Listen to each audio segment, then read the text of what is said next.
Tu acha que a Bíblia, ela tá sujeita a certas atualizações e novas interpretações à medida que a humanidade vai tendo outras perspectivas morais e filosóficas de como viver? Como é que tu lida com isso? Como é que a igreja lida com isso? Não, a palavra, ela está em movimento.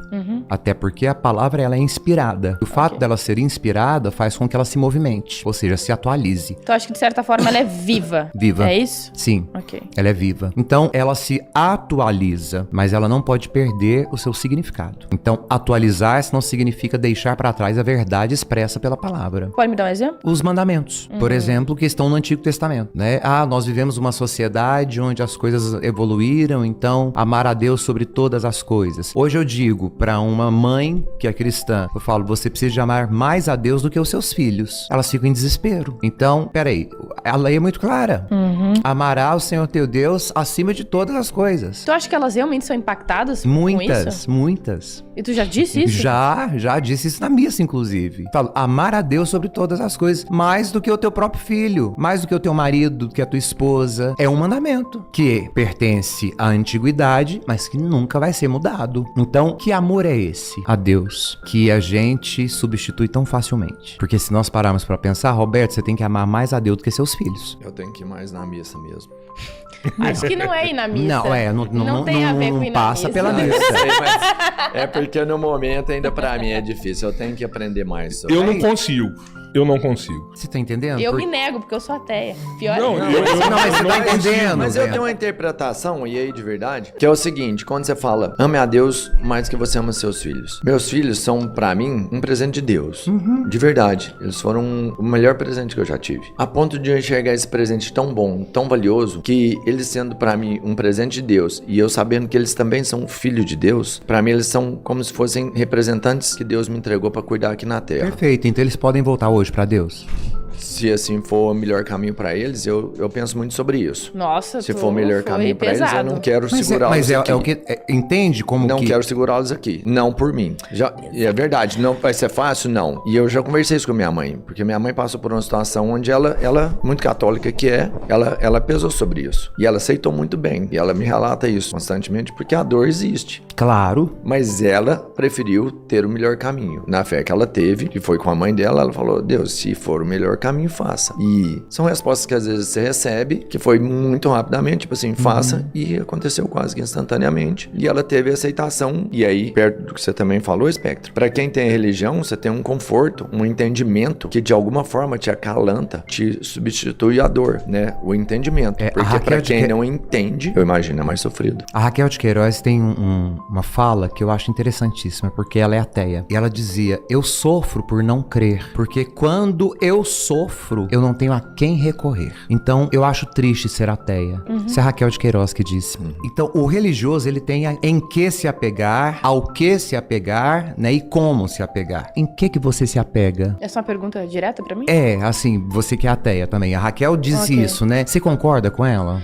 Então, pra ser bem honesta pra ti mesmo, tá? Eu penso que a minha vida ela é muito mais leve e melhor hoje sendo ateia do que antes. Eu tenho, assim, uma impressão muito forte de que eu meio que não fui feita pra acreditar em Deus ou pra me submeter a qualquer tipo de religião ou doutrina. Então, quando as pessoas dizem, eu gostaria de acreditar, eu detesto ser cético, eu seria muito mais feliz se eu fosse religioso, eu não me reconheço nisso. Eu, assim, me sinto muito mais à vontade com todo o domínio do meu destino e me mantendo autônoma em relação às minhas escolhas e tendo que lidar com as consequências póstumas disso. Agora, tem momentos em que eu vou ficar triste ou nervosa? Naturalmente, eu sou um ser humano. Mas eu acho que eu consigo lidar bem, apesar disso, que nem eu falei antes, sobre crise existencial. Para muitas pessoas, quando elas se dão conta ou quando elas se percebem ateias, o mundo delas cai. Né? Elas ficam se perguntando qual é o sentido da vida, para que eu sirvo, qual é o motivo que eu estou fazendo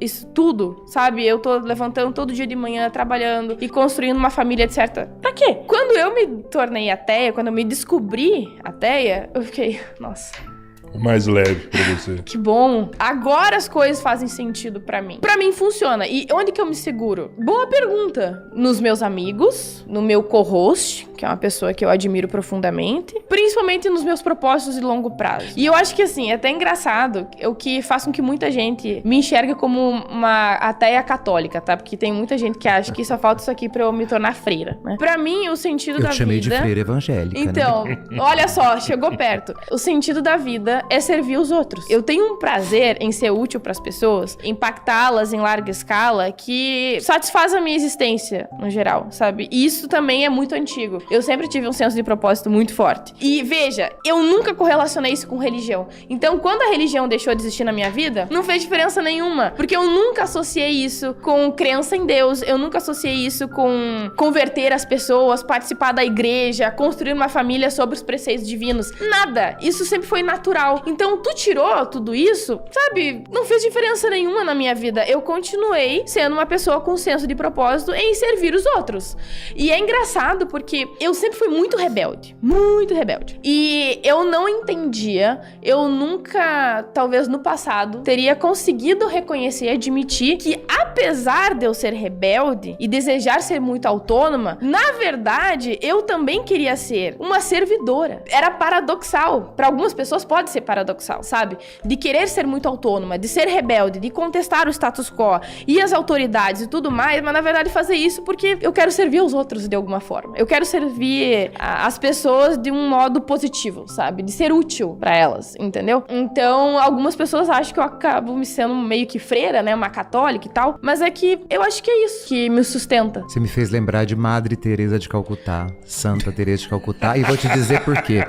Ela tem uma frase que os católicos mais conservadores sempre ficam assim, né? Mas ela dizia, mãos que trabalham são mais sagradas do que mãos que rezam. Então, quando você diz assim, eu sou quase uma católica, você vive aquilo São que... as pessoas que dizem, não sou eu. Você diz, na verdade você é católica. Converteu ao vivo aqui. Bobagem. Tem que zoar. Isso é bobagem. Eu fico 2 semanas comigo que você tá comungando.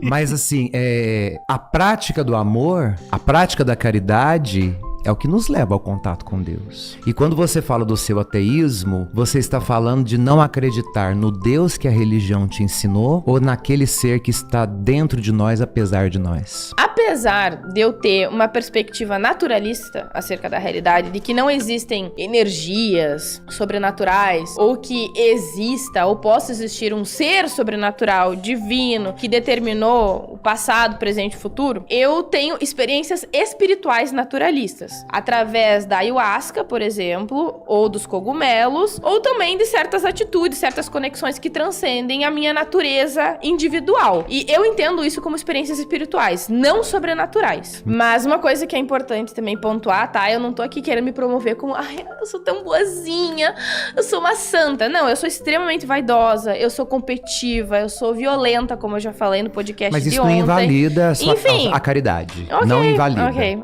É que eu não quero passar aqui a imagem de que eu sou, ai, tão perfeita, maravilhosa, sabe? Jesus se manifesta através de mim. Essa não é a minha intenção. Aqui no grupo, só Rodrigão. Ok. Eu gosto.